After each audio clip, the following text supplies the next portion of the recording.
Bismillahirrahmanirrahim. Welcome to Homa Biology. The first year biology da دوه نمبر چپټر دی. د دې ټاپک نوم څه دی؟ ایوری میکلارډ اینڈ کارټي ایکسپریمنټ. درې ساینټیسټ دوی یو تجربه کړې وه، خو د دې ایکسپریمنټ نه مخکې ما یو بل ټاپک کړی و. د هغه ټاپک نوم دی ګریفت ایکسپریمنټ. که تاسو ته یاد وي زما په دې یوټیوب چینل باندې او د فیسبوک په پیج باندې دا لیکچر چې دا شته. مونږ ګریفت ایکسپریمنټ مونږ کړی و. په هغه ایکسپریمنټ کې مونږ دا ویلو چې دوه قسمه بکټیریا دي. یو بکټیریا ته مونږ وایو اس ټایپ او بل بکټیریا ته مونږ وایو آر ټایپ. نو په هغه ایکسپریمنټ کې مونږ دا ویلو هغه مین ټاپک چې و نو هغه ډي ان اے از هیریډیټري میټیریل. دا هغه ټاپک مطلب دا و چې مونږ دا معلومو چې ډي ان اے چې دی هغه په توارث کې نور خصوصیات یا خپل خصوصیات چې دي هغه ښکاره کوي او که نه. مطلب دا دی مور پلار دی د دوی نه خصوصیات پاشي بچو ته.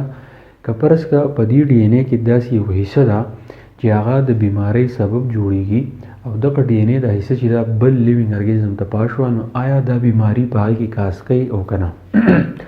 نو په هغه ایکسپریمنټ کې موږ دا ویلو چې کله اس ټایپ یو بکټیریا دی د هغې ډي ان اے دا چل کوي چې هغه نمونیا بیماري کاز کوي یو منګک ته. منګک چې دی بیا مړ شوی، خو آر ټایپ چې و نو هغې د وجې نه دا منګک چې دی دا مړ نو.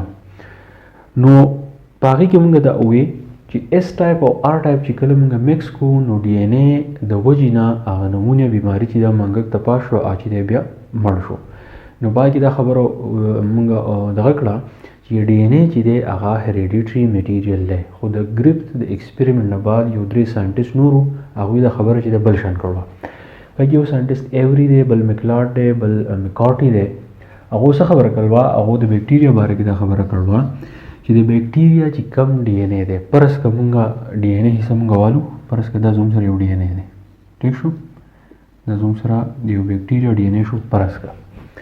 نو بیا موږ څه خبره کړله چې سرفیس پروټین دوی دا خبره کړله که فرض که مونږ دا اس ټایپ والو، که فرض که د اس ټایپ بکټیریا دی او د هغوی دا ډي ان اے دی، نو دې دریو ساینټیسټو دا خبره کړله چې د دې ډي ان اے په دې سرفیس باندې دا موږ ته سرفیس وګورئ، دا یو سټرینډ دی او دا زموږ سره بل سټرینډ دی. فرض که دا زموږ سره 3,5 پرایم دی نو دا بل به زموږ سره 5,3 پرایم وي. دا د دې سایډونو نومونه دي او د اپوزیټ سټرینډ دي، ځکه چې د دې نومونه چې دی موږ ته پته لګي اپوزیټ سټرینډ یو بل ته چې دی اټیچ شوي دي. نو د دې دریو ساینټیسټو مطابق دوی دا خبره کړله چې دا کوم ډي ان اے چې دی د دې په دې سرفیس باندې دلته کې یو پروټین موجود دی. نو دوی څه وي چې کین بی ټرانسمیټډ تھرو ډي ان اے ټو بکټیریا. په دې کې مونږ دا چل کړی چې اس ټایپ بکټیریا چې دی په دې کې مونږ کیل کو. په ګریفت ایکسپریمنټ کې مونږ دا ویلو چې د اس ټایپ بکټیریا چې کم بکټیریا دی کم چې بیماري کاز کوي، نمونیا بیماري کاز کوي، دغه بکټیریا چې دی مونږ مړ کو د هیټ په ذریعه باندې، او د دې چې کم ډي ان اے دی دا مونږ مکس کو د آر ټایپ بکټیریا سره. مطلب څه شو؟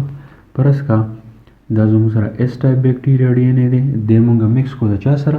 د آر ټایپ بکټیریا سره. فرض که دا مونږ آر ټایپ بکټیریا دی، دا دواړه چې دی دا مکس شو. نو د دې دریو ساینټیسټو مطابق دوی دا وایي چې د اس ټایپ نه چې کم ډي ان اے هغه مونږ مکس کړلی د آر ټایپ سره، نو د دې په دې سرفیس باندې دلته کې پروټین موجود دی. د هغې پروټین د وجې نه دا بیماري چې ده کاز شوې ده.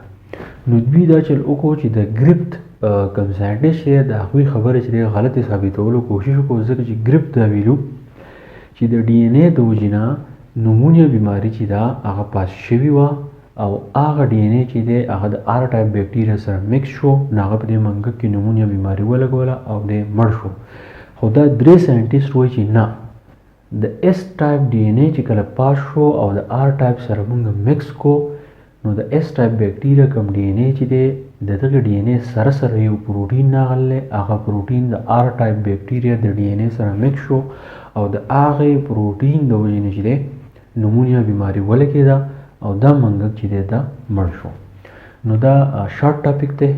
که فرض که ډي ان اے ایز هیریډیټري میټیریل راځي او د هغې ایکسپریمنټ ثابتول راځي، نو تاسو به اول ګریفت ایکسپریمنټ لیکئ او د هغې نه بعد به تاسو د هغې سره سره د هغه ټایپ سره د ایکسپریمنټ هم لیکئ.